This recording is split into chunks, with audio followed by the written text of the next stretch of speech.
everyone, this is Dr. Anjana from Global Institute for IAS.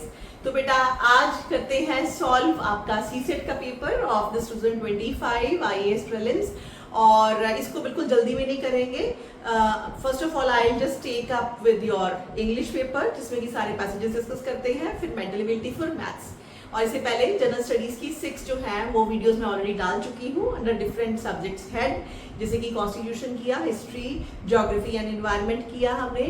उसके बाद then फिर economy है एंड देन फिर उसके बाद हमने कवर किया जो भी आपकी करंट अफेयर्स वाला पार्ट होता है along with your cut off marks. और उससे पहले वाला सेशन था, उसके अंदर बात की हमने सारी साइंस एंड टेक्नोलॉजी की.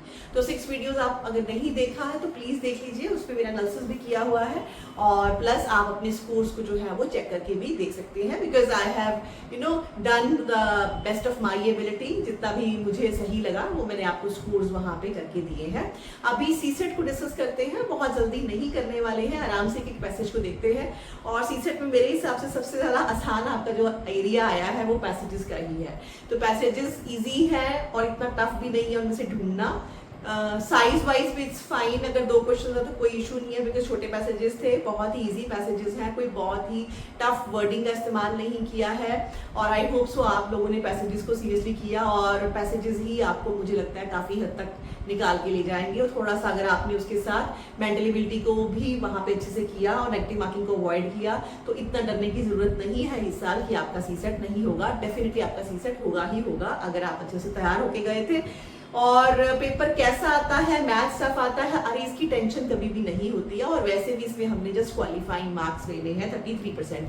अवॉइड करना चाहिए था नेगेटिव मार्किंग को. इंग्लिश इजी है, परफेक्टली ले जाना चाहिए था इसको और उसके साथ कुछ मेंटल एबिलिटी थोड़ा मैथ्स करके आप आए हो, अवॉइड करके आए हो नेगेटिव मार्किंग तो लिखवा लो, सीसेट आपका कोई नहीं रोक सकता. So this is set B और सेट बी में से हम करने जा रहे हैं. सबसे पहले पैसेजेस हैं और फर्स्ट पैसेज जो है आराम से पढ़ते हैं. देखो, now each state in India faces a distinctive set of challenges. हमारा मतलब इंडिया में हर एक स्टेट कुछ चैलेंजेस फेस कर रहा है regarding the impact of warming को लेके, but also offers its own set of opportunities.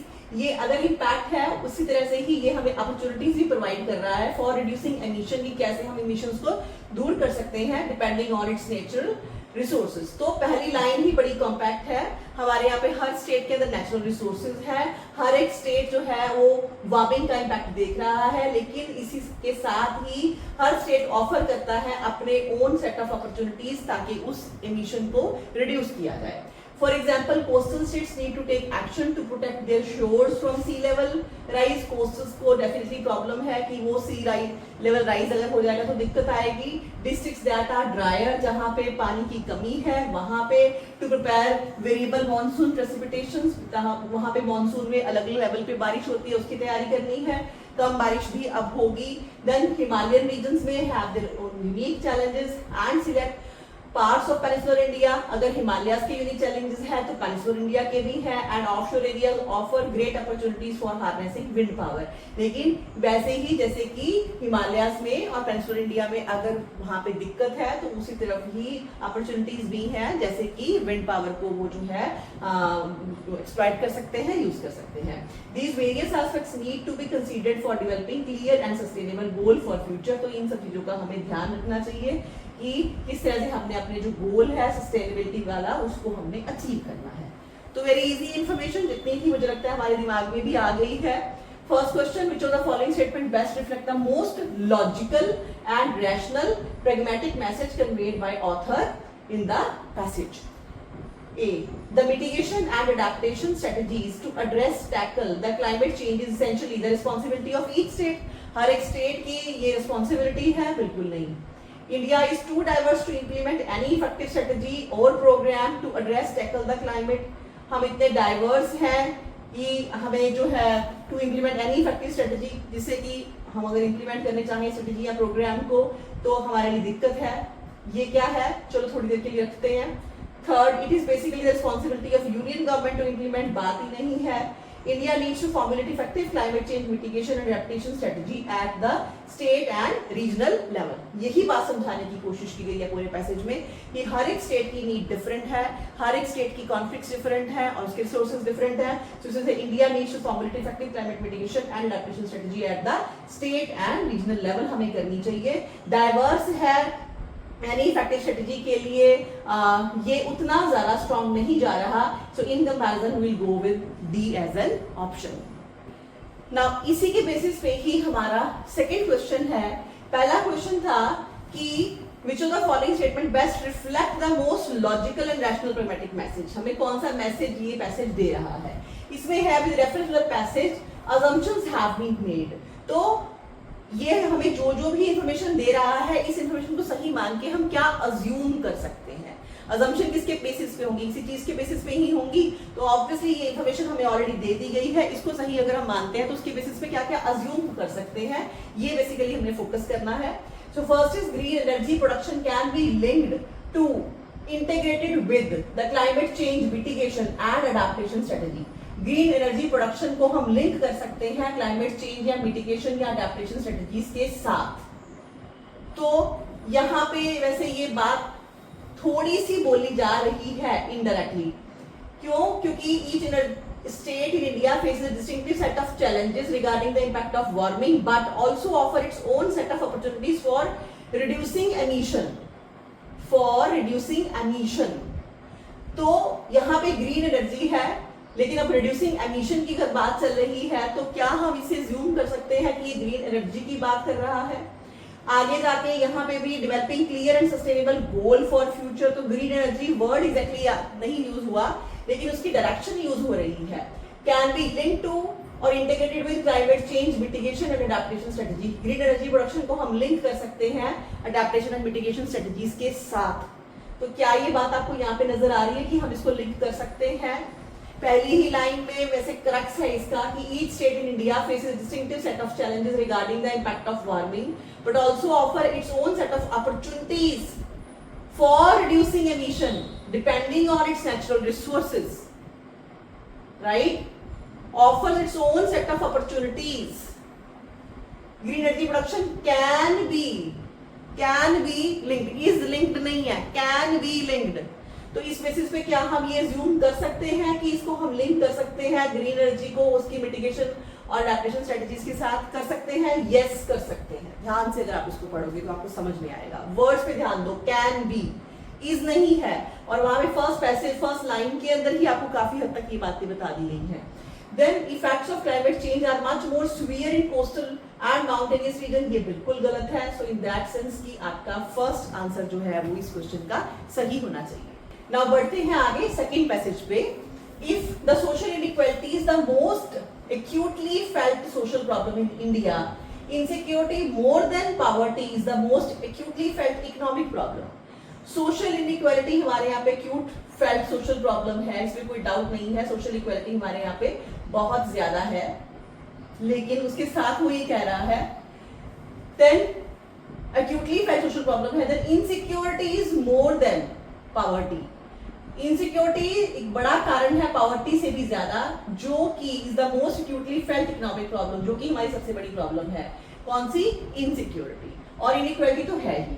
Beside those below the official poverty line, even those just over the poverty line are subject to multiple economic insecurities of various kinds. तो जो लोग आपके BPL के just ऊपर हैं वो लोग भी मल्टीपल इकोनॉमिक इनसिक्योरिटीज फेस करते हैं, जैसे कि ड्यू टू वेल्थ एंड और हेल्थ रिस्क है, मार्केट फ्लक्चुएशन है, जॉब रिलेटेड अनसर्टेनिटीज है. So many government policies are actually intended towards mitigation these insecurities. हमारी गवर्नमेंट पॉलिसीज ऑलरेडी इंटेंड करती हैं कि इन इनसिक्योरिटीज को कम किया जाए. तो ये आपका पैसेज है.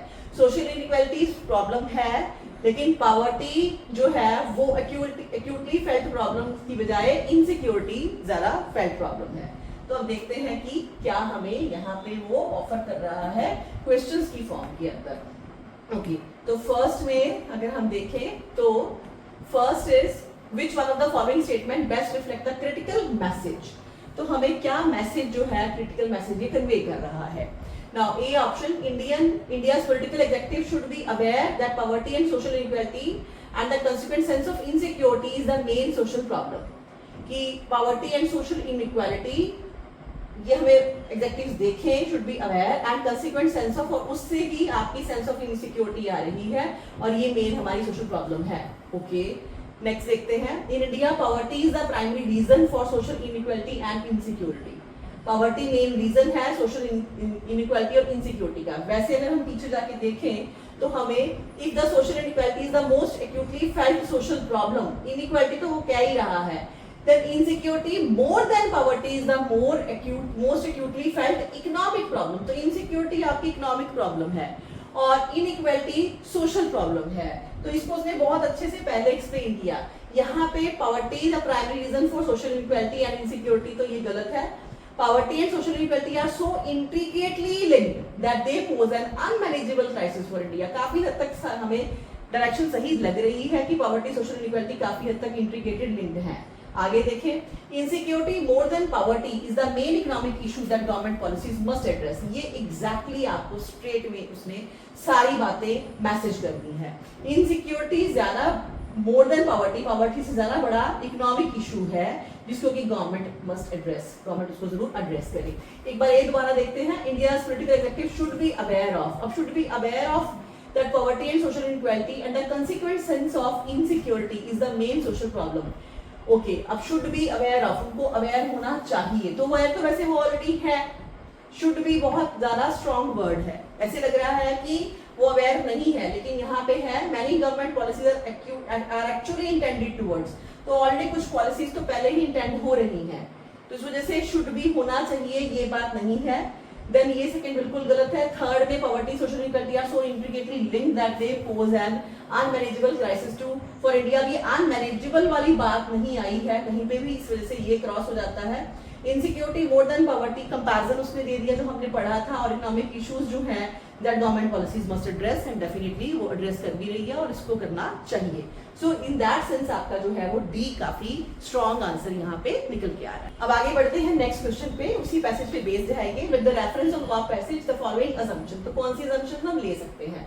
People above the poverty line also are prone to suffer from anxiety about economic insecurity. हाँ, ये बात है क्योंकि इन्होंने स्पेशली मेंशन किया था कि पॉवर्टी लाइन से बड़े जो हैं ऊपर लोग हैं वो लोग भी फील करते हैं. तो ये बात हम एक्सेप्ट कर लेते हैं. Eradication of poverty can result in peace and social equality in the country. ये बात कहीं पे भी नहीं कही गई है और पहली बात को हम डिनाई नहीं कर सकते. People above poverty line also prone to suffer from anxiety. ये बात हमें एग्जैक्टली पैसेज में दी गई है, इसलिए हम इसको लेके अज्यूम कर सकते हैं. So yes, A is the right answer. तो इस तरह से आगे चलते हैं नेक्स्ट पैसेज की तरफ. नाउ क्या कहता है कि in our country regrettably teaching and learning for the examination have been forte, but the new demands of society and the future of work requires critical and independent thinking, learning through doing, asking questions from multiple disciplinary perspectives on the same issue, using evidence for building arguments and reflecting and articulation. बड़ा अच्छा message है, इसको आप अपने mains में इस्तेमाल कर सकते हो इस थॉट को. तो ये रिग्रेट है हमें कि टीचिंग और लर्निंग जो है एग्जामिनेशन की हैव बीन, वैसे हमारा फोटे है, हम कहते हैं कि बड़ी अच्छी है, बट न्यू डिमांड जो सोसाइटी की नई डिमांड्स हैं और जो फ्यूचर की ऑफ वर्क, फ्यूचर वर्क की रिक्वायरमेंट है वो क्या है? वो है क्रिटिकल एंड इंडिपेंडेंट थिंकिंग है, लर्निंग थ्रू डूइंग है, asking question from multiple disciplinary perspective है ऑन द सेम इशू, और यूजिंग एविडेंस है और एविडेंस देनी चाहिए फॉर बिल्डिंग आर्ग्यूमेंट्स. और ये सब हमें इन रिफ्लेक्टिंग एंड आर्टिकुलेशन फॉर्म में ये हमारी होनी चाहिए एजुकेशन के अंदर. हायर एजुकेशन, उसके बाद हायर एजुकेशन की बात कर रहा है. पहले टीचिंग की बात थी और लर्निंग की थी, अब हायर एजुकेशन की है. Higher education should not either be mere servant of government policy और passive respondent to public mood. सिर्फ हायर एजुकेशन में भी आप यही मत देखो कि गवर्नमेंट क्या कर रही है उसके सर्वेंट ना हो. Higher learning is all about how to think, बल्कि ये सीखा जाए कैसे सोचना है, rather than what to think, ना कि ये सिखाया जाए कि क्या सोचना है. Teaching has to be reinvented, इसलिए टीचिंग को रीइन्वेंट करना पड़ेगा. तो बड़ा अच्छा मैसेज है. देखते हैं इसमें क्या पूछा जा रहा है. Which of the following statement best reflect the central idea? तो मैसेज सेंट्रल आइडिया, कंक्लूजन एक ही बात होती है। India does not have enough resources for promoting quality education, नहीं। Institution of higher education in the country should not be under the control of government. हाँ, ये कहा है कि गवर्नमेंट पॉलिसी ना पढ़ाई जाए, लेकिन पूरा का पूरा गवर्नमेंट कंट्रोल में ही ना हो, ये बात गलत है। Classroom approach to higher education should be done away with, indirectly कहा है, डायरेक्टली नहीं। चौथा, classroom need to be reimagined and teaching need to be reinvented. तो पूरा क्रक्स यही था जो लास्ट की लाइन में उसने हमें बताया। So D is here our right answer. उसके बाद आगे इस ही पैसेज के बेसिस पे हमारे पास नेक्स्ट एक और क्वेश्चन है। हर एक पैसेज में 2-2 क्वेश्चन दिए गए, but passages are very small और कोई दिक्कत वाली बात नहीं लगी मुझे इसके अंदर। देखो, with reference to the above passage the following assumptions have been made। तो कौन सी assumptions हो सकती हैं? Higher education is a constantly evolving subject that needs to align towards new developments in all spheres of society। Higher education constantly evolving subject है जिसको align करेंगे हम towards new development in all spheres of society, society के हर एक sphere को लेके। Okay, ध्यान दो। दूसरा, in our country sufficient funds are not allocated for promoting higher education. तो फंड्स की बात ही नहीं आई।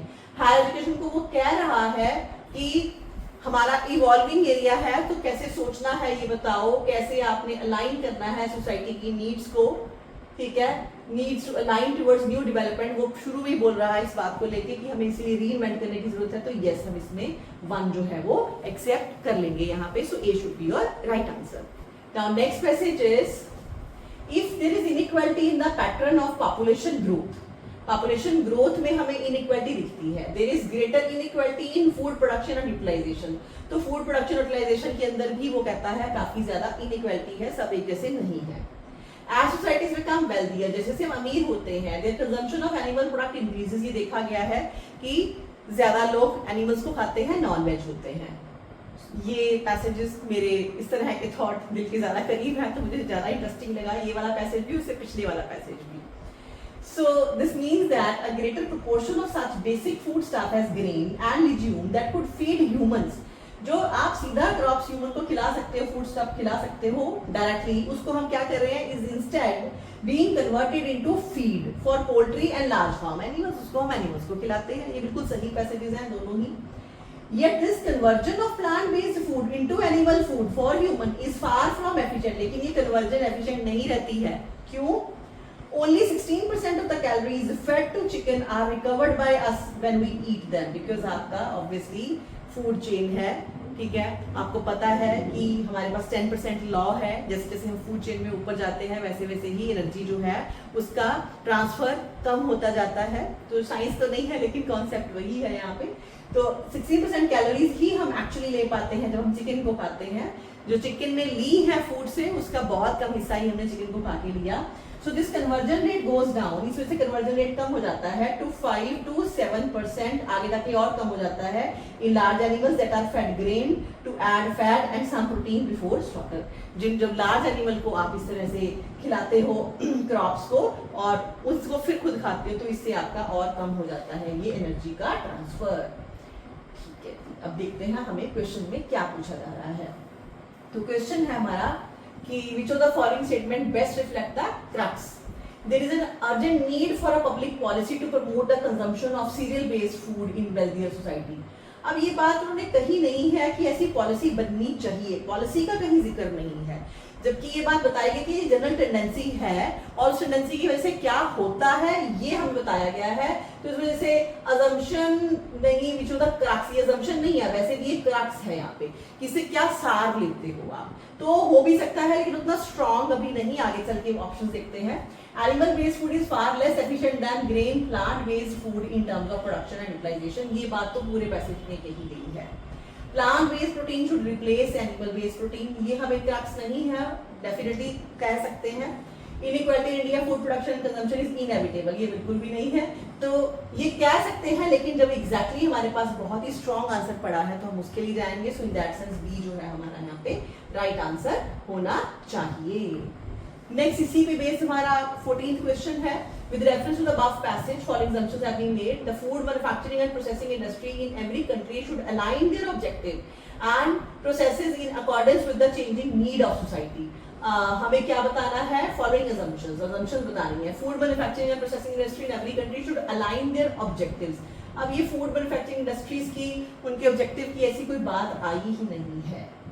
दूसरा, wealthy societies tend to incur great loss of calories of food material due to indirect utilization of their agricultural product. Yes, assumption अगर ये सही है तो उसकी बेसिस पे हम ये assume करते हैं क्योंकि wealthier countries ऐसे करते हैं, इस वजह से उनको कैलोरीज भी कम मिलती होंगी. तो डेफिनेटली यहाँ पे भी हमें बी ही राइट आंसर लेना चाहिए.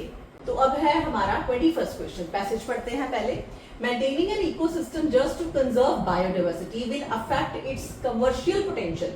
अगर हम किसी इकोसिस्टम को मेंटेन करते हैं ताकि हम बायोडाइवर्सिटी को कंजर्व करें तो हमारा कमर्शियल पोटेंशियल अफेक्ट होता है as well as livelihood dependent on the ecosystem. और उसी तरह से कि जो इकोसिस्टम के ऊपर डिपेंड करती है लाइवलीहुड, वो भी असर, उसके ऊपर भी असर होता है.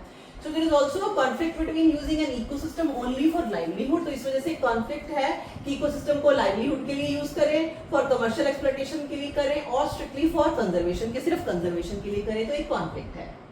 Deforestation caused due to commercial exploitation will lead to indirect harm. और जब हम कमर्शियल एक्सप्लॉयटेशन के लिए डिफॉरेस्टेशन करते हैं तो डेफिनेटली हमें हार्म होता ही है इनडायरेक्टली. कैसे? Flood, siltation problem, microclimatic instability apart from adversely affecting livelihood dependent on forest. ये हमारा इफेक्ट है इनडायरेक्टली. इसके साथ ही लाइवलीहुड जिनकी फॉरेस्ट पे है वो भी जाती है. Then these conflicts are particularly acute in developing countries. Developing countries को ज्यादा सामना करना पड़ता है where the dependence of people on the ecosystem is significant. जहाँ पे लोगों की dependence ज्यादा है ecosystem पे and commercial exploitation has the potential to boost. वहाँ पे ही commercial exploitation के chances भी ज्यादा है अपनी income को बढ़ाने के. तो ये भी अच्छा पैसेज है. तो देखते हैं यहाँ पे अब हमारे पास क्या क्या ऑप्शंस हैं. तो पहला वैसे ही मैसेज पूछ रहा है हमें. A option, conservation of biodiversity is not an issue to be worried about when some people depend on ecosystem for their livelihood. Conservation of biodiversity issue नहीं है. अगर लोग डिपेंडेंट है इसके ऊपर तो हमें कंजर्व करना ही चाहिए. बट सिर्फ ये बात नहीं है बिकॉज कॉन्फ्लिक्ट की बहुत बड़ी बात हुई है. B option, commercial exploitation of forest goes against fundamental rights of people dependent on forest. तो ये बात भी कोई बात इतनी अच्छी नहीं बन रही है. Sustenance of livelihood and degradation of ecosystem by being together exacerbate one another leading to conflict and imbalance. तो sustenance of livelihood भी रहे उसके साथ and degradation of ecosystem. ये देखें while being together, अगर दोनों को इकट्ठे लेके आए हम, वो exacerbate करती है एक दूसरे को, leading जिसकी वजह से conflict ज्यादा होती है. D option, commercial exploitation of ecosystem should be completely stop. तो ये बिल्कुल भी नहीं है. सो इन दैट सेंस ये लाइन आपकी कॉन्फ्लिक्ट की बात कर रही है. लाइवलीहुड भी हमें चाहिए और इकोसिस्टम को डिग्रेडेशन भी जो है हमें नहीं करना. बीइंग टुगेदर, अगर दोनों को साथ लेके चलते हैं तो ये और बढ़ाती है एक दूसरे को और ज्यादा, leading to conflict and imbalance. इससे हमें हमारे पास इम्बैलेंस जो है वो ज्यादा होता है. तो ये थोड़ा कॉन्फ्लिक्ट की अच्छे से बात कर रही है यहाँ पे ये statement. Conservation of biodiversity is not an issue to be worried about when some people depend. ये बिल्कुल भी नहीं है. Commercial exploitation of forest goes against the fundamental. अब यहाँ पे तो कुछ ऑप्शंस बिल्कुल बकवास हैं. जैसे कि D option, commercial exploitation should be completely stopped. ये कहीं पे भी नहीं वो कह रहा कि स्टॉप करे या ऐसा करे या वैसा करे. वो कॉन्फ्लिक्ट बता रहा है. यहाँ पे हमें वरी नहीं करना चाहिए लेकिन एक ही बात आ रही है, दूसरी बात नहीं आ रही, कॉन्फ्लिक्ट की बात नहीं आ रही है. यहाँ पे commercial goes against fundamental right की बात की ही नहीं है. So in that sense sustenance of livelihood and degradation of ecosystem while being together, दोनों को ही देखेंगे तो एक्सरबेट वन अनदर, दोनों को वो जो है वो इन्फ्लुएंस करते हैं, leading to conflict and imbalance. जैसे कि हमारे पास कॉन्फ्लिक्ट एंड इम्बैलेंस हो रहा है. तो ये तीनों बकवास हैं. तो हमें वैसे भी इसी वजह से सी ऑप्शन ही यहाँ पे बेस्ट जो है वो फॉर्म होती लग रही है. नेक्स्ट क्वेश्चन में बढ़ते हैं. With reference to above passage following assumptions have been made. No country need to depend on ecosystem to boost national income. ये कभी भी नहीं कहा, ऐसा अज्यूम नहीं हम कर सकते कि कोई कंट्री डिपेंड भी ना करे, जरूरत ही नहीं है. Resource rich countries need to share their resources with those scant resources, के पास रिसोर्सेज कम है वो शेयर करें. इसकी भी बात कहीं नहीं आई है. तो इजी था ये क्वेश्चन. इसमें तो सीधा आपका डी ही आंसर होगा, नीदर वन नॉर टू. आगे देखते हैं next passage. Passage 2. Now the history of renewable energy suggests that there is a steep learning curve, meaning that as more is produced, cost fall rapidly. तो यहाँ पे हमें थोड़ा सा इकोनॉमी के साथ भी वो लिंक कर रहा है. कहता कि आपकी हिस्ट्री है रिन्यूएबल एनर्जी की, कि एक स्टीप लर्निंग कर्व आती है, मीनिंग दैट जितना ज्यादा हम प्रोड्यूस करेंगे रिन्यूएबल एनर्जी को, ठीक है, वहां पे कॉस्ट कम होती है बिकॉज इकोनॉमी ऑफ स्केल मिलता है। ऑब्वियसली आप जो है वो बड़े लेवल पर मटेरियल खरीद सकते हो और लर्निंग भी ज्यादा होती है, ऑब्वियसली एम्प्लॉयमेंट भी ज्यादा अच्छे से गेन कर पाओगे। The firms green innovation is a path dependent, इसमें से कोई फर्म अगर ग्रीन इनोवेशन लेके आती है तो ये पाथ डिपेंडेंट है। कैसे?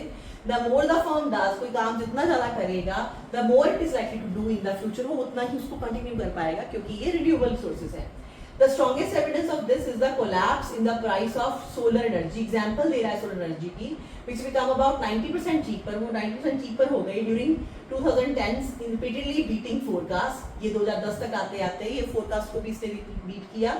Moving early and gradually gives economies more time to adjust, because हम ऐसा करते हैं तो economies को ज़्यादा time मिलता है adjust करने के लिए, allowing them to reap the benefit, इसलिए benefits जो है वो और ज़्यादा अच्छे से ले सकते हैं। Of path dependent green investment without much disruption, उसमें disruption भी नहीं है। A late more chaotic transition is costly, है जितना लेट आप करोगे रिन्यूएबल एनर्जी में उतना ज़्यादा कॉस्टली आपके लिए ये साबित होने वाला है। तो ये है हमारा पैसेज। अब इस पैसेज के ऊपर हम देखते हैं कि हमें कैसे जो है वो क्वेश्चन यहाँ पे पूछे जा रहे हैं। सो पहले देखते हैं हम अपना फर्स्ट यहाँ पे क्वेश्चन, जो कि इस पैसेज में पेपर में हमारा 23rd क्वेश्चन है। Which one of the following statement best reflect the central idea of the passage? Economies of scale is essential for transition of green growth. Economy of scale जरूरी है? नहीं। Modern technology progress is intensely linked to path dependent innovation. Modern technology में progress is intensely linked, progress होगी लेकिन progress की ज्यादा बात नहीं हुई।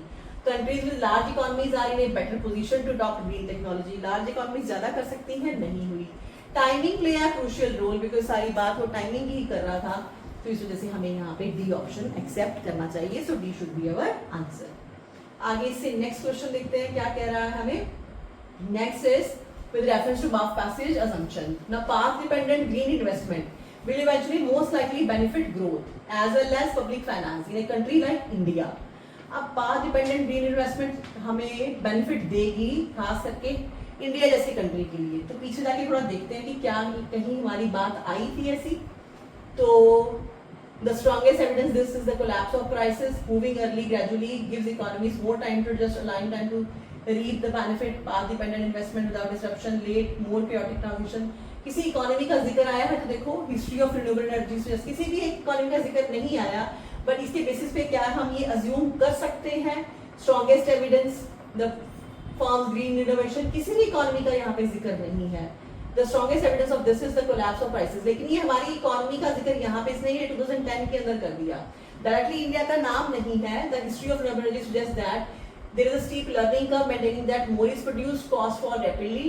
The firm's green innovation is path dependent. The more firm does and all. Strongest evidence of this is the collapse of prices of solar energy, which becomes 90% cheaper during 2010, repeatedly beating forecast.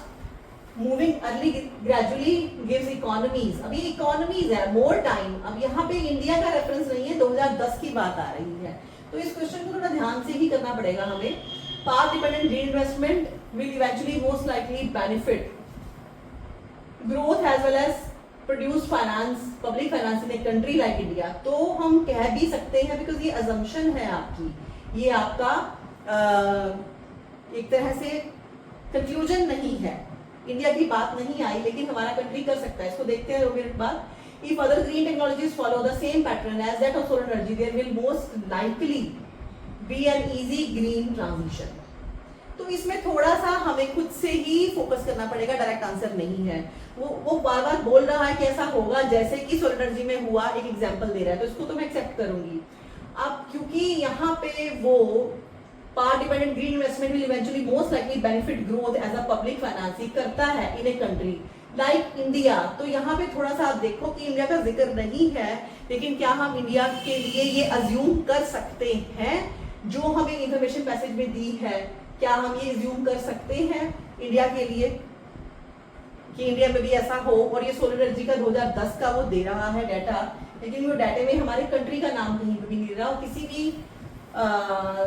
Economy का नाम नहीं ले रहा। History of renewable energy suggest that there is a steep learning curve meaning as more the is produced, cost fall rapidly. Firms' green innovation is part dependent. More firm does. Strongest evidence with this: collapse of solar energy, which become 90% cheaper during 2010s, repeatedly beating forecast.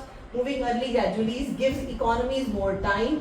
ऐसा होता है तो हमारे लिए ये क्या हम assume कर सकते हैं, क्या हमारे लिए एप्लीकेबल हो सकता है? थोड़ा सा सब्जेक्टिव है ये आंसर, लेकिन अज्यूम करने में अगर जाएं तो यस मैं तो कहूंगी कि कर सकते हैं. We can go with C answer, right. Direct नहीं है बट इनडायरेक्टली हम इसको यूज कर सकते हैं, क्योंकि इसने स्पेसिफिकली सेकंड में भी सोलर का एग्जांपल दिया है, उसी में से दिया है कि हम औरों के लिए भी अप्लाई कर सकते हैं. This is not your conclusion, rather it's an assumption. तो उसके बेसिस पे हम ये चीजें अज्यूम कर सकते हैं जो उसने कंक्लूड किया है. तो in that sense from my side it can be C, but it is very subjective. It depends कि अब यूपीएससी किस तरफ जाती है, राइट. आगे बढ़ते हैं. Now 31st question का passage. One of the dismal reality of agriculture sector is independent India has been that it never experienced a high growth phase. इसमें स्पेसिफिक इंडिया की बात हो रही है, इंडिपेंडेंट इंडिया की, कि हमारे यहाँ पे एग्रीकल्चर ने कभी भी एक्सपीरियंस नहीं की high growth phase, unlike non agriculture economy, जितनी की नॉन एग्रीकल्चर इकोनॉमी ने की है. The highest decadal growth compound annual growth rate or CAGR for agriculture has been just 3.5% in 1980s.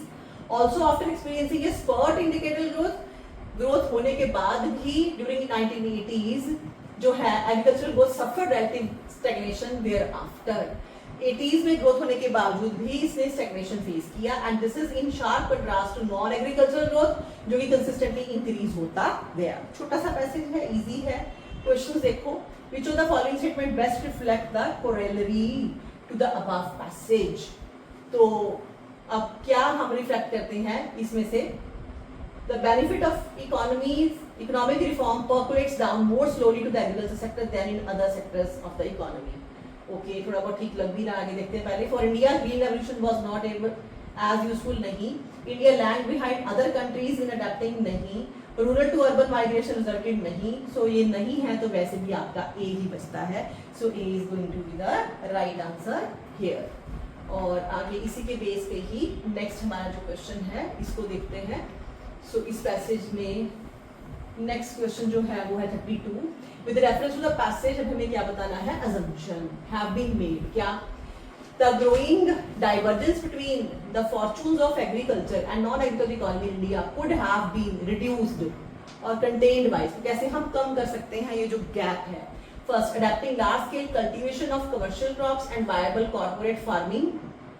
Second, providing free insurance for all crops and heavily subsidizing seeds, fertilizers, electricity and farm machinery. तो इसकी बात कहीं पे भी नहीं हुई है कि एग्रीकल्चर ने नहीं किया, उसको इतना नहीं मिला, ये बात कहीं पे भी नहीं हुई है. सो इन दैट सेंस हम कैसे बताएं? Growing divergence between this fortune जो है कुड हैव बीन रिड्यूस्ड और contained by with reference to the passage.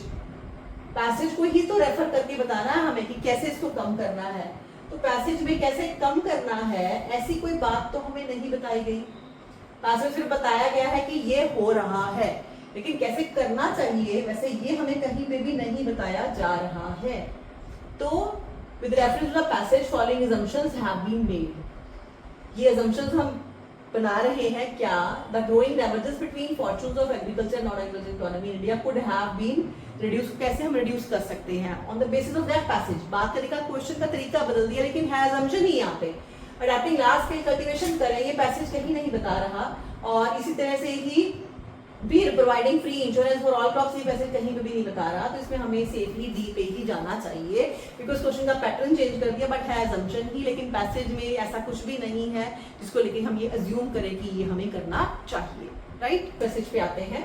In our country handlooms are equated with the culture that ensures the continuity of tradition. जो हमारा हाथ का काम है, handlooms हैं, वो कल्चर के साथ भी जुड़ी हुई है, हमारे कंटिन्यूएशन कर रही है ट्रेडिशन को. This idea has become part of public policy framing. ये आइडिया भी पार्ट है हमारा पब्लिक पॉलिसी फ्रेमिंग का. And provides a legitimate base, और हमें अच्छा बेस भी दे रहा है फॉर स्टेट, ताकि स्टेट सपोर्ट करे इस सेक्टर को. But the notion of tradition as a single linear entity, लेकिन अगर आप ये कहोगे कि ट्रेडिशन एक सिंगल और लीनियर एंटिटी है, is being strongly contested today. ये बात थोड़ी कंटेस्ट करने वाली है, क्वेश्चन मार्क करने वाली है. The narrative dominant in defining culture. ज्यादातर जो आपके कल्चर्स में जो ज्यादा नैरेटिव डोमिनेट होते हैं in particular way are seen to have emerged. वो लगता है कैसे इमर्ज हुए हैं as identities and histories of large section. जो बड़ी बड़ी सेक्शंस हैं, जो ज़्यादा लोग हैं नंबर में, उसके साथ ही जुड़े होते हैं, वही ज़्यादा पॉपुलर होते हैं। The discounted and at times possibly stifled identities, अब वो आइडेंटिटीज, वो लोग जिनको की थोड़ा कम इंपॉर्टेंस मिली है, are fighting for their rightful place, उनको वैसे भी हिस्ट्री में भी राइटफुल प्लेस नहीं मिलती। अगेंस्ट दिस बैकड्रॉप, इस वजह से व्हेन वी प्रमोट हैंडलूम, जब हम हैंडलूम को प्रमोट करते हैं as a traditional industry, it is not surprising, तो हैरानी वाली बात नहीं है that large section of our population choose to ignore it, इसलिए हमारी ज्यादा पॉपुलेशन जो है उसको इग्नोर करती है, क्योंकि उसको लगता है कि शायद उनकी रिप्रेजेंटेशन नहीं हुई है। तो देखते हैं question. Now which one of the following, यहाँ पे आपका जो है best reflect the most logical and rational message. First, we need to free handloom industry from limited narrative linked to preserving cultural heritage. हमें फ्री करना चाहिए handloom industry को। देखते हैं आगे। Continued state support to handloom industry ensure the preservation of some of our glorious art forms and old tradition. Ensure करती है, हमें चल रहा है बट ऐसा इंश्योर करती है, क्या ये बताना चाहा है, उसके लॉजिकल रैशनल मैसेज है क्या उसका? नहीं। Household units of handloom sector should be modernised, नहीं। Handloom products need to be converted to machine made designer products so as to make them no. So in that sense is right answer. We need to free handloom industry from limited narratives linked to preserve. तो ये जो बात वो कहना चाह रहा है, जो आपने लिमिटेड कल्चर के साथ इसको जोड़ा हुआ है, वो अच्छी चीज नहीं है, इसलिए हमें इसको फ्री करना चाहिए। तो A is the right answer. आगे अगर हम देखें तो with reference to the above passage following assumptions क्या हो सकती हैं? First, there is no need for state to be involve in any manner in the handloom sector. नहीं, ऐसा तो कोई नहीं हम कह रहे कि हम अज्यूम करें इससे। Handloom products are no longer appealing and attractive in the rapidly changing modern world. क्यों नहीं है रैपिडली चेंजिंग मॉडर्न वर्ल्ड की? तो वो बात ही नहीं बोल रहा है यहाँ पे। वो ये बोल रहा है कि आप उसको हिस्ट्री के साथ प्रॉपर्ली लिंक नहीं कर पाए, इस वजह से लार्ज सेक्शन उसको नहीं लेती हैं। तो मॉडर्न वर्ल्ड के ऐसा कुछ हो रहा है, ये बात भी नहीं है। सो डी इस हिसाब से जो है वो राइट आंसर यहाँ पे होना चाहिए। Two text passage, it is hard to predict how changes in the climate and the atmosphere's chemistry will affect the prevalence and virulence of agricultural disease. Okay, कितना मुश्किल है प्रेडिक्ट करना कि कैसे क्लाइमेट एटमॉस्फेयर में जो बदलाव आ रहे हैं वो प्रेवलेंस और जो है विरुलेंस ऑफ एग्रीकल्चर डिजीजेस को जो है वो मतलब उसकी प्रेवलेंस को बढ़ा रही है। But there is a risk that such changes will make some plant infections more common. Predict करना मुश्किल है, लेकिन ये रिस्क है कि कुछ चेंजेस डेफिनेटली कुछ प्लांट्स की इन्फेक्शंस को ज्यादा कॉमन कर देंगे ऑल क्लाइमेट जोन में, परहैप्स कैटास्ट्रोफिकली बहुत ज्यादा बड़े रेट पे। Now part of the problem is that centuries of selective breeding have refined the genomes of most high value crops. जो हमारी हाई वैल्यू क्रॉप्स हैं उसके जीन को हम बहुत रिफाइन कर चुके हैं, उसमें ऑलरेडी हमारे पास वैरायटी बची नहीं है।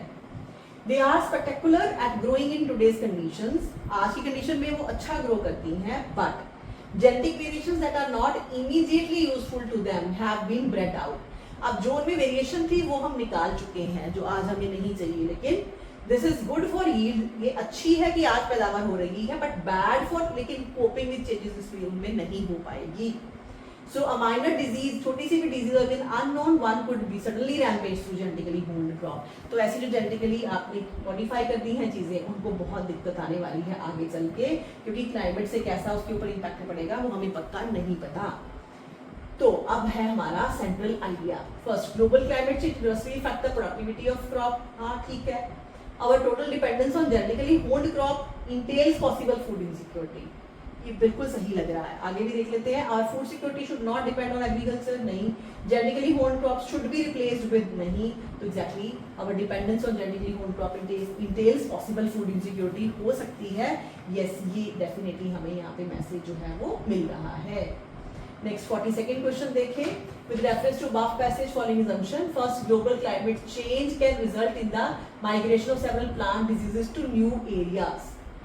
ये assumption है, global climate change, migration to several plant diseases to new areas. अभी उसने बताया ही है यहाँ पे there is a risk of साथ ही make some plants infection more common in all climatic zones perhaps catastrophically so, तो ले सकते हैं वैसे इसको।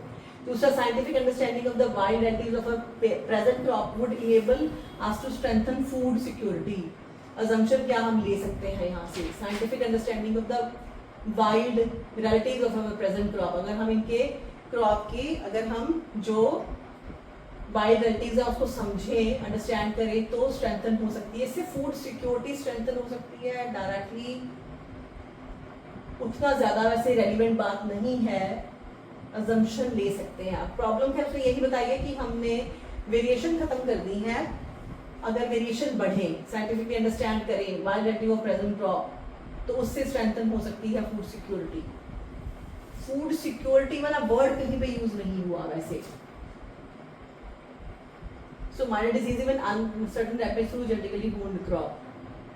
This is good yield. Now they are spectacular for growing today, लेकिन useful for them bred out. This is a good.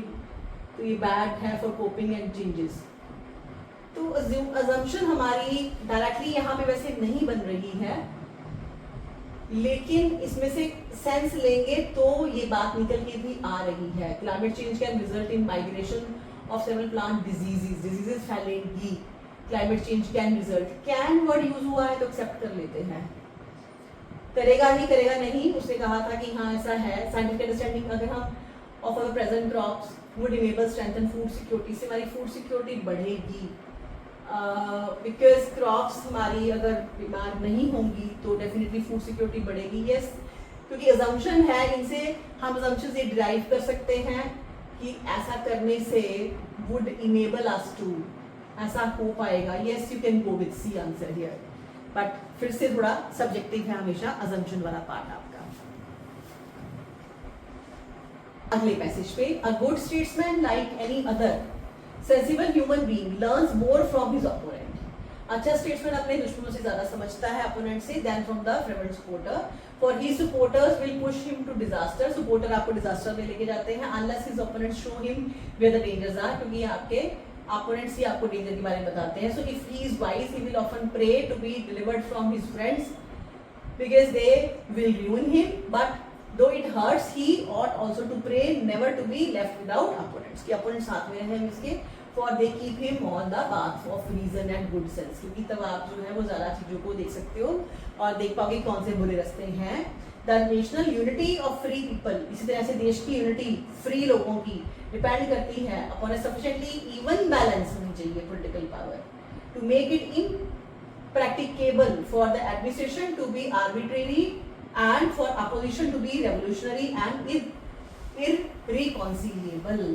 तो इस वजह से नेशन की यूनिटी के लिए फ्री लोगों को के लिए डिपेंडेंट जरूरी है कि वो सफिशिएंट हो कि ये जो बैलेंस है पॉलिटिकल पावर का to make it impracticable for administration, जो कि जरूरी है कि to be arbitrary and for opposition to be revolutionary and irreconcilable, कि आपकी अपोजिशन जो है वो भी रेवोल्यूशनरी हो, तभी आपकी लोगों की फ्रीडम जो है वो अच्छे से मैनेज हो पाएगी।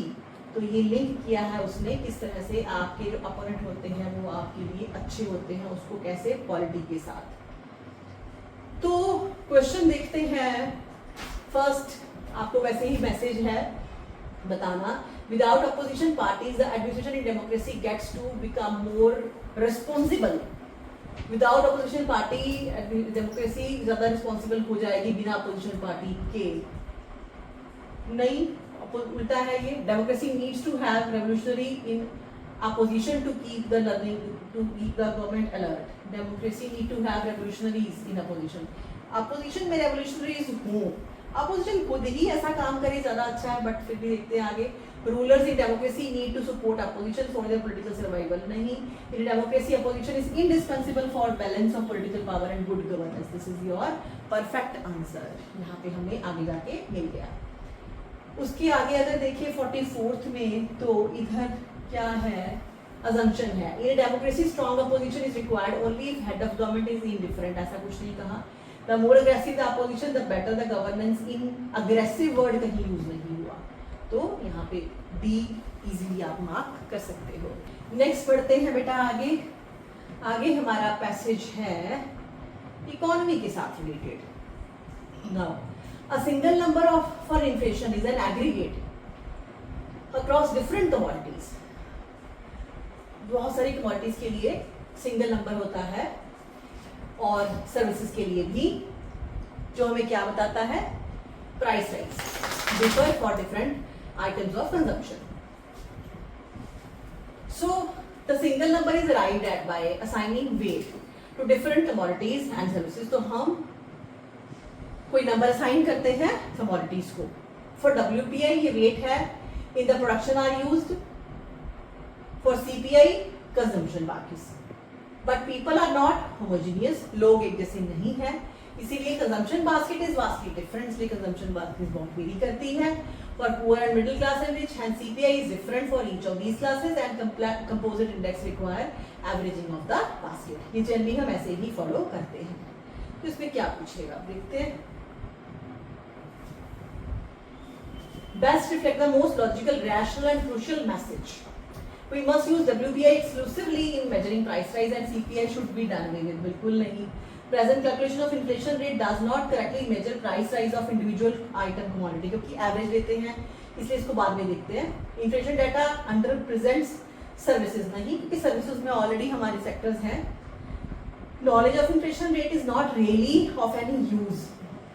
अब ये सारी बकवास ऑप्शंस हैं, वैसे भी आपके पास अभी यही बेस्ट ऑप्शन बची है कि calculation of inflation rate does not correctly measure the price rise of individual item commodity को हम नहीं देखते, इसको हम एज ए होल ही देखते हैं. तो ये डेफिनेटली आप इसको चूज करोगे.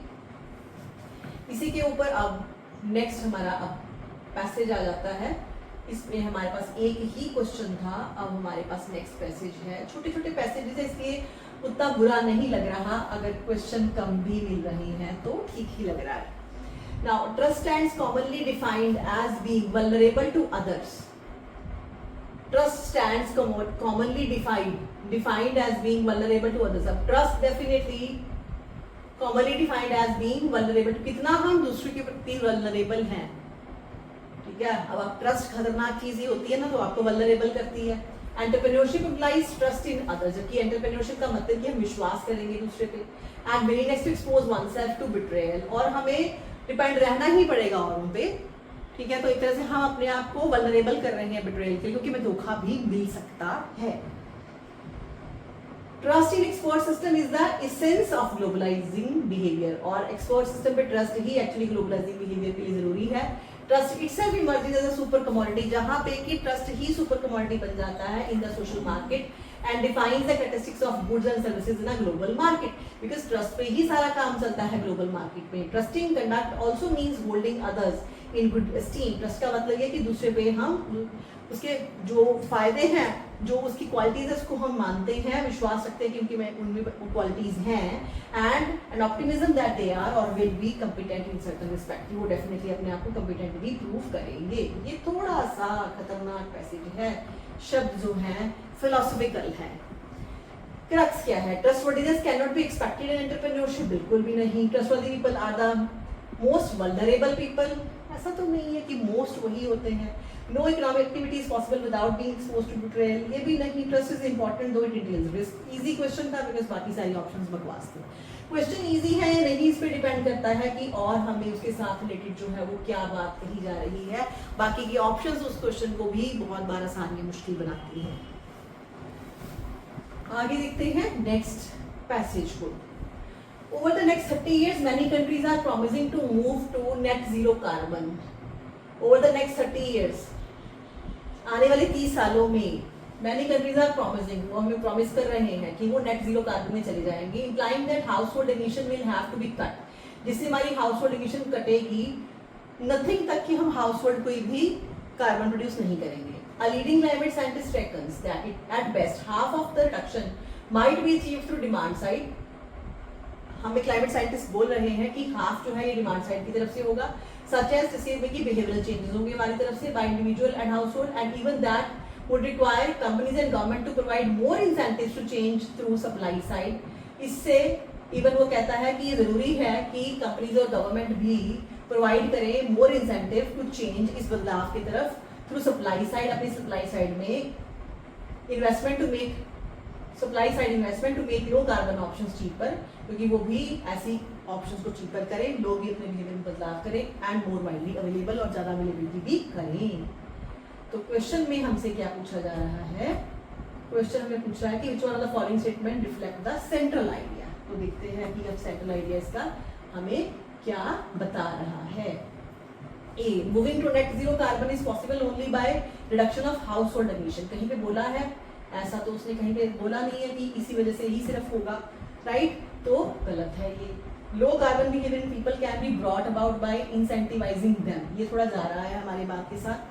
Cheaper goods and services can be made available to people by using low carbon technology, नहीं, ऐसा चीपर गुड्स हो सकती हैं, नहीं। Manufacturing industries that use low carbon technology should be providing with subsidies, उनको सब्सिडी मिले ऐसा तो कुछ भी नहीं कहा गया है।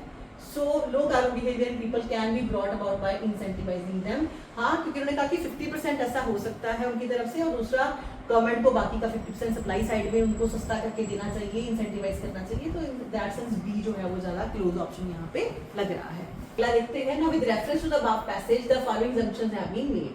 Supply side investment in companies can result in low carbon behavior in people. Supply side investment in companies can result in low carbon behavior in people. अगर supply side में investment हो तो low carbon behavior हो सकता है।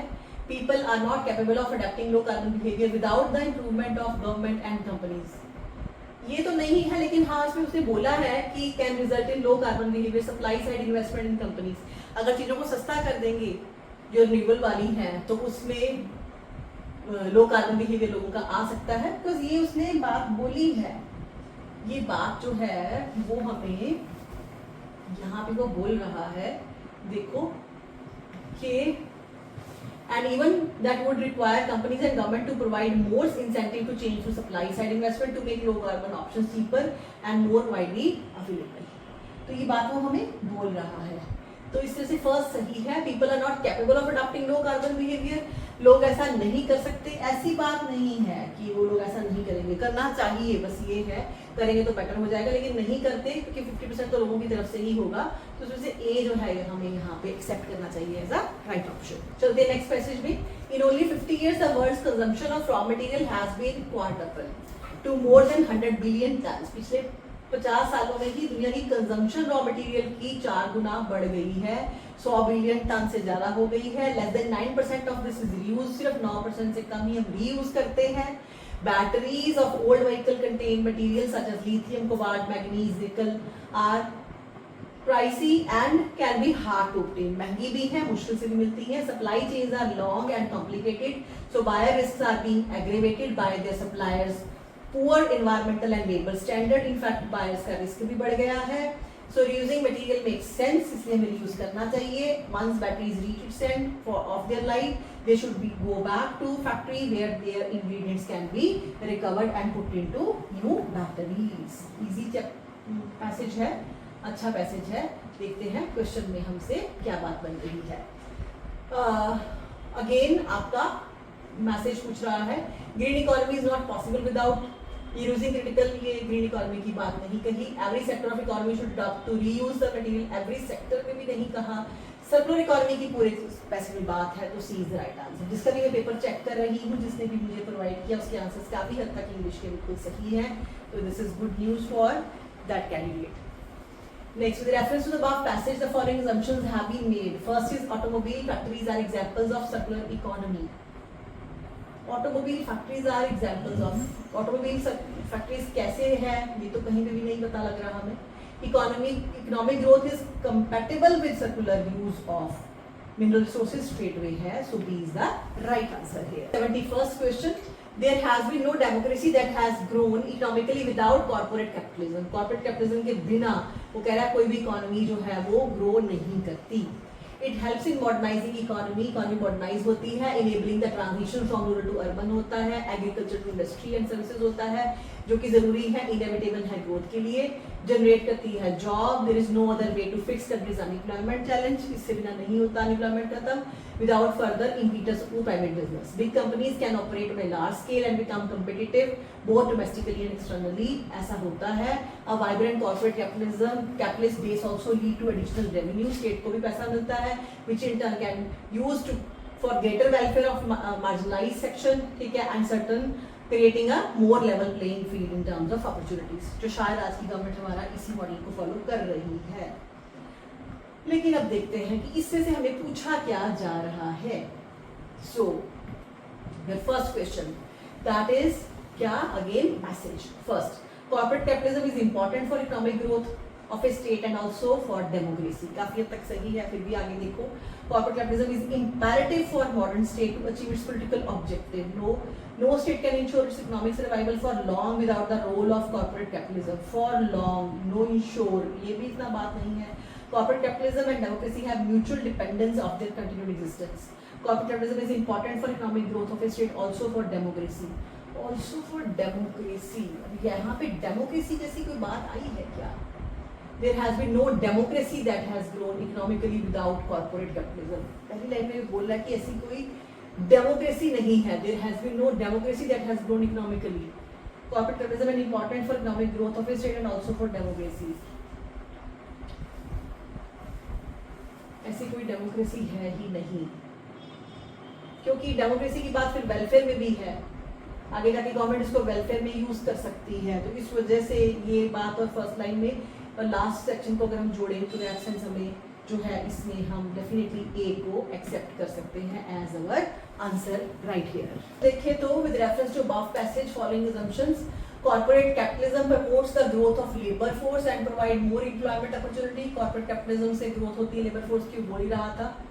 Poor and marginalized section of population are benefited by corporate capitalism due to trickle down, क्योंकि government पैसा खर्च करती है वेलफेयर स्कीम्स पे. यस डेफिनेटली हम इसमें यहाँ पे सी के साथ जो है वो जा सकते हैं. तो आते हैं लास्ट क्वेश्चन हमारे इस सेट के लिए, 73rd क्वेश्चन. इसमें हमें पैसेज में सिर्फ कुछ लाइंस दी हैं.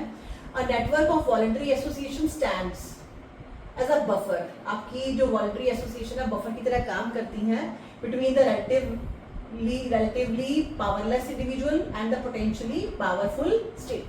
तो बफर का काम करती है. Which of the following statement reflect the best explanation? A. It emphasizes the inability of the state to enforce its will in practice against the opposition of certain groups within it. ये खास नहीं है. It is a cooperative organization for the promotion of the well-being and development of personality of its members. नहीं. आगे देखते हैं C में. It takes individual out of state of isolation and gives them a chance to participate in common endeavour. D. It permits citizen to have a variety of loyalties and allegiances. No. अब पहली बिल्कुल last वाली आपकी बिल्कुल गलत है, और इधर ही देखना पड़ेगा क्योंकि बहुत अच्छे आंसर हमें जो है वो यहाँ से नहीं मिल रहे हैं. It emphasizes the inability of the state to enforce its will in practice against the opposition of certain groups. Inability of the state to enforce its will in practice against the opposition of certain groups within it. Okay. It is cooperative organization for promotion of well-being and development of personality of, मतलब D and B I think बिल्कुल भी सही नहीं है हमारे पास options. It takes individual out of the state of isolation and gives them a chance to participate in common endeavor. Stands a buffer between a powerless individual and potentially powerful state. Emphasizes the inability of the state to enforce its will and practice against the potential of certain. Yes, in that sense I will go with A. So A जो है वो right answer यहाँ पे हो सकता है. और ये इतनी अच्छे से नहीं जा रही हैं आपकी. Cooperative organization promote करती हैं well-being. No. इंडिविजुअल और स्टेट आइसोलेशन से थोड़ा बेटर है. ए और सी बेटर है, लेकिन इसमें से आई गो विद ए बिकॉज वो यहाँ पे यही बता रहा है कि बफर का काम करते हैं उसके ग्रुप खुद ही, बिकॉज पोटेंशियल पावरफुल स्टेट है आपका. सो इनएबिलिटी ऑफ द स्टेट अपनी इन्फोर्स नहीं कर सकती इट्स विल इन प्रैक्टिस, ठीक है, against the opposition of certain groups. अगर कुछ और ग्रुप्स उसके खिलाफ है तो विद इन इट जो उसके अंदर ही है. बी में it is a cooperative organization for promotion of well-being and development of personality of its members. Cooperative organization for नहीं. It takes individual out of the state of isolation and given them a chance to participate in common endeavor. C भी अच्छा लग रहा है इसमें. B, I will not take. Network mobility association stands as a buffer between multi-powerless individuals. Buffer की तरह काम करती हैं. कि C में भी जा सकते हैं क्योंकि आइसोलेशन से बाहर निकालता है और पावरलेसनेस से. हाँ, गो विथ C.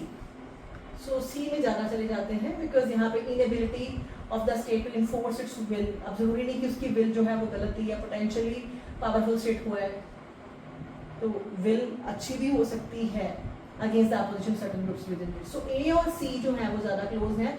सब्जेक्टिव है बेटा थोड़ा सा, बट चांस लेने के लिए we might go with more C.